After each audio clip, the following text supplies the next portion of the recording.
Tuck Everlasting, Chapter 2. And so, at dawn, that day in the first week of August, May Tuck woke up and lay for a while beaming at the cobwebs on the ceiling. "At last," she said aloud, "the boys'll be home tomorrow." May's husband, on his back beside her, did not stir. He was still asleep, and the melancholy creases that folded his daytime face were smooth and slack. He snored gently, and for a moment the corners of his mouth turned upward in a smile. Tuck almost never smiled except in sleep. May sat up in bed and looked at him tolerantly. "The boys will be home tomorrow," she said again, and a little more loudly.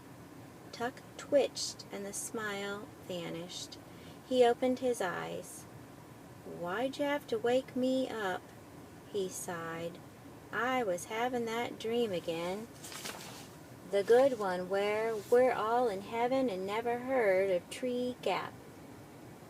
May sat there frowning, a great potato of a woman with a round, sensible face and calm brown eyes. "It's no use having that dream," she said. "Nothing's going to change." "You tell me that every day," said Tuck, turning away from her onto his side. "Anyways, I can't help what I dream." "Maybe not," said May, "but all the same, you should have got used to things by now." Tuck groaned. "I'm going back to sleep," he said. "Not me," said May. "I'm going to take the horse and go down to the wood to meet them." "Meet who?" "The boys, Tuck. Our sons.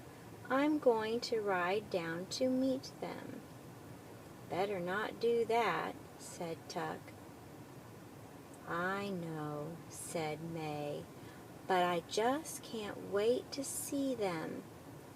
Anyways, it's 10 years since I went to Tree Gap. No one'll remember me. I'll ride in at sunset just to the wood. I won't go into the village, but even if someone did see me, they won't remember. They never did before now, did they?" "Suit yourself then," said Tuck into his pillow. "I'm going back to sleep." May Tuck climbed out of bed and began to dress. 3 petticoats, a rusty brown skirt with one enormous pocket, an old cotton jacket, and a knitted shawl which she pinned across her bosom with a tarnished metal brooch. The sounds of her dressing were so familiar to Tuck that he could say, without opening his eyes, "You don't need that shawl in the middle of the summer."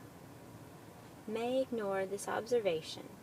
Instead, she said, "Will you be all right?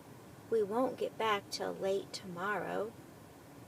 Tuck rolled over and made a rueful face at her. "What in the world could possibly happen to me?" "That's so," said May. "I keep forgetting." "I don't," said Tuck. "Have a nice time." And in a moment he was asleep again. May sat on the edge of the bed and pulled on a pair of short leather boots, so thin and soft with age it was a wonder they held together.